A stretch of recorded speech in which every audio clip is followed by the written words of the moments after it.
एवढी मोठी झालीये, लग्नही झालंय, तरी वाढदिवसाचं गिफ्ट देणं मम्मी कधी विसरतच नाही. त्याच्यासाठीच आज आम्ही इथं आलो आहोत. पण त्याच्या आधी हे बघा, रोज संध्याकाळच्या सवयीप्रमाणे आजही मी खुशीला गार्डनमध्ये घेऊन आले. बाकी सगळी मुलं झोक्यावर, स्लाईडवर खेळत होती, पण माझं बाळ खेळणं सोडून सरळ व्यायामच करत होतं. मी तिला कित्येकदा सांगितलंय, "बाळा, हे तुझ्यासाठी नाहीये, हे मोठ्यांसाठी आहे." पण तिला कुठे समजत नाही. तिच्या डोक्यात तर एकच असतं, मम्मी करते म्हणजे मी पण करणारच. सगळे तिच्याकडे इतक्या आश्चर्याने बघतात. एवढी लहान आणि बघा ना किती प्रॉपर करते. त्यांचं ऐकताना मला सुद्धा कौतुक वाटतं, पण मनात कुठेतरी भीती पण वाटते, पडेल का? काही लागेल का? जोपर्यंत ती स्वतः थकून माझ्याकडे येत नाही आणि मला म्हणत नाही, की "मम्मी आता मी थकलीये, मी खेळायला जाते." तोपर्यंत मी तिच्या जवळच उभा राहते. एकदा का ती खेळायला लागली का मग तेवढ्यात मी माझा व्यायाम पूर्ण करते.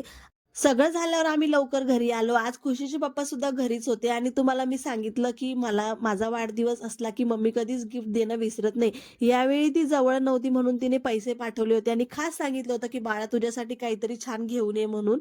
मग आम्ही जवळच असलेल्या एका सेलमध्ये गेलो. मला डेली यूजसाठी काही पॅन्ट वगैरे घ्यायच्या होत्या. कधी-कधी कसं होतं ना, आपण मोठ्या दुकानात जरी गेलो ना, किती बी महाग कपडे राहिले तरी ते चांगले भेटत नाही. एखाद्या अशा लहान सेलमध्ये जरी गेलो ना, तर कपडे खूप छान भेटतात आणि इथे सुद्धा कपडे खूप छान होते बरं का.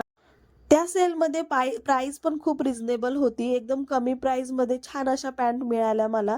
फक्त ₹300-300 च्या पॅन्ट होत्या, पण खूप छान. त्याचा कपडा पण खूप छान होता. क्वालिटी एकदम मस्त होती. म्हणून मी स्वतःसाठी 3 पॅन्ट घेतलेल्या. त्याच्यानंतर 2 शॉर्ट कुर्तीसुद्धा घेतलेल्या आणि 1 लाँग कुर्तीसुद्धा घेतली.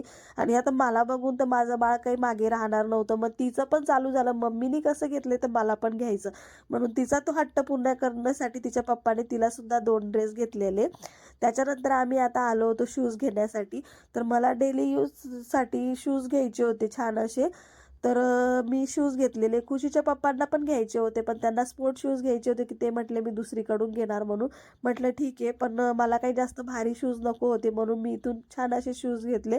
आणि इथे सुद्धा खुशी मागे राहिली नाही. आता तिला सुद्धा शूज पाहिजे होते, पण तिला आत्ताच आम्ही शूज घेतले होते म्हणून तिचा तो हट्ट काही तिच्या पप्पाने पूर्ण केलेला नाहीये.